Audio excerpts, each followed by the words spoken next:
Hello दोस्तों, मैं हूं शराफत और आप देख रहे हैं eagle language academy YouTube channel, जहां आप सीखते हैं इंग्लिश बिल्कुल आसान तरीके से। तो हमेशा की तरह एक बार फिर आपके सामने हाजिर हुए हैं कुछ इंग्लिश के इंटरेस्टिंग लेसन्स के साथ। तो चलिए बिना वक्त गवाए शुरू करते हैं। तो आज हम लोग सीखने जा रहे हैं कि जब भी कोई काम मजबूरी में हमें करना पड़ता है, मतलब न चाहते हुए भी या एज ए रिस्पॉन्सिबिलिटी हमें करना पड़ता है, तो ऐसे सारे सेंटेंसेस को कैसे बनाते हैं। फॉर एग्ज़ाम्पल, जैसे मुझे पढ़ाई करना पड़ता है, मुझे वहाँ जाना पड़ता है, मुझे सोना पड़ता है, मुझे सुबह में उठना पड़ता है, ऐसे सारे सेंटेंसेस को हम कैसे बनाते हैं। तो ऐसे सारे सेंटेंसेस को बनाने के लिए हमारे पास स्ट्रक्चर होता है सब्जेक्ट प्लस हैव टू या हैज़ टू प्लस V1, उसके बाद अनदर वर्ड्स चाहे object. Subject plus have to या हैज़ टू प्लस V1, उसके बाद ऑब्जेक्ट होगा या तो अनदर वर्ड्स होगा। अब हैव टू और हैज़ टू कहाँ कहाँ लगाना है ये भी आपको क्लियर कर देते हैं। तो हैज़ टू लगाना है आपको सिंगुलर सब्जेक्ट के साथ। सिंगुलर सब्जेक्ट बोले तो ही, शी, इट या कोई एक नाम, कोई भी एक नाम होगा तो उसके साथ हमको हैज़ टू लगाना है। और प्लूरल सब्जेक्ट के साथ आपको हैव टू लगाना है। प्लूरल सब्जेक्ट बोले तो आई, यू, वी, दे, इसके साथ आपको हैव टू लगाना है। जैसे वे लोग, आप लोग, ये सारे प्लूरल सब्जेक्ट है, इसके साथ आपको हैव टू का यूज़ करना है। चलिए एग्जाम्पल लेके अब अच्छे से समझते हैं। सबसे पहला एग्जाम्पल है, मुझे पढ़ाई करना पड़ता है, तो आप बोलेंगे I have to study. I have to study. Have to यहाँ पे क्यों लगा? क्योंकि सब्जेक्ट अब आपका आई है, इसलिए आई के साथ हमेशा आपको लगाना है हैव टू। तो हो गया आई हैव टू स्टडी। दूसरा एग्जाम्पल लेते हैं, मुझे पैसे देने पड़ते हैं। मुझे पैसे देने पड़ते हैं, तो आप बनाएंगे आई हैव टू पे मनी। आई हैव टू पे मनी। यहाँ भी हैव टू इसलिए लगाया क्योंकि सब्जेक्ट आपका आई था।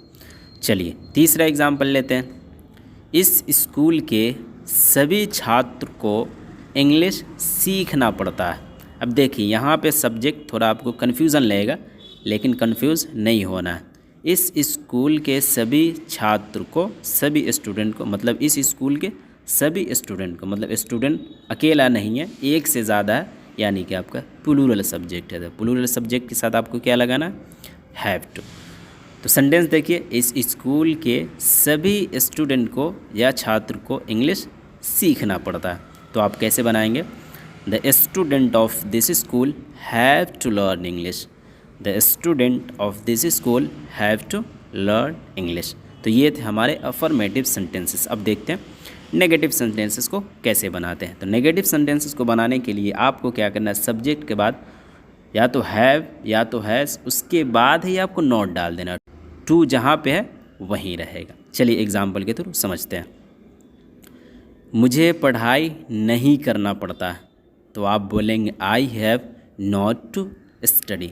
आई हैव नॉट टू स्टडी। आपने देखा टू जहाँ है वहीं रह गया और हैव के बाद आपका नॉट आ गया। इसे इस तरह भी याद रख सकते हैं कि नॉट हमेशा तीसरे नंबर पे पुट कर देना है। चलिए नेक्स्ट एग्जाम्पल लेते हैं, उसे स्कूल नहीं जाना पड़ता है, तो आप बनाएंगे he has not to go to school. He has not to go to school.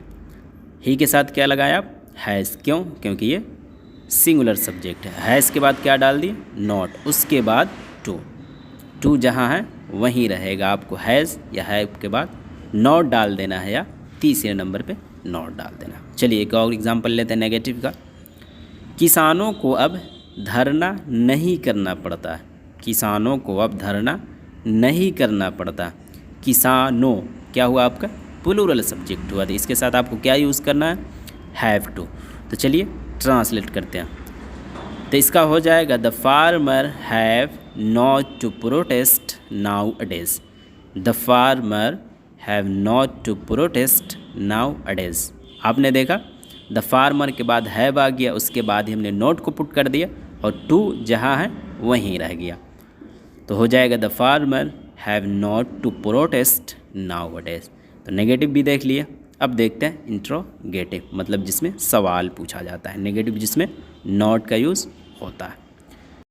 Interrogative वाले सेंटेंसेस को बनाने के लिए आपको क्या करना पड़ता है, स्ट्रक्चर में अगर हैव टू हैज़ टू है तो सिर्फ हैव या हैज़ को आप सब्जेक्ट से पहले कर देंगे, उसके बाद आपको सब्जेक्ट पुट करना है, उसके बाद टू, उसके बाद V1, उसके बाद अनदर वर्ड्स आएगा या तो ऑब्जेक्ट आएगा।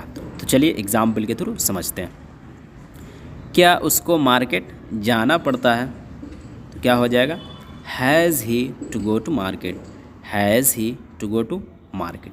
आपने देखा कि सबसे पहले हैज़ को डाल दिए, उसके बाद सब्जेक्ट डाले, उसके बाद टू, उसके बाद वर्ब का फर्स्ट फॉर्म, उसके बाद another word, has he to go to market. अब यहाँ देखिए सेंटेंस में दो टू का यूज़ हुआ है, इसमें कन्फ्यूज़ नहीं होना, एक हैज़ टू वाला टू है और दूसरा to as a preposition use हुआ है।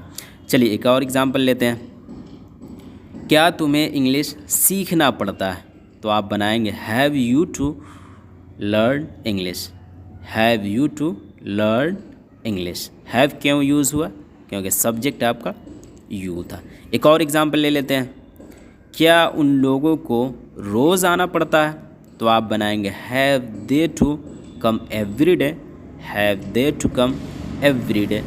तो उम्मीद है कि इस कॉन्सेप्ट को आपने बहुत अच्छे से समझे होंगे। अगर कुछ नहीं समझ में आया तो रिक्वेस्ट करते हैं कि वीडियो को एक बार और देखिए, मुझे उम्मीद है कि आपको पूरा का पूरा समझ में आ जाएगा। तो आज के लिए इतना ही था, मिलते हैं फिर किसी न्यू लेसन्स के साथ, जब तक के लिए अलविदा।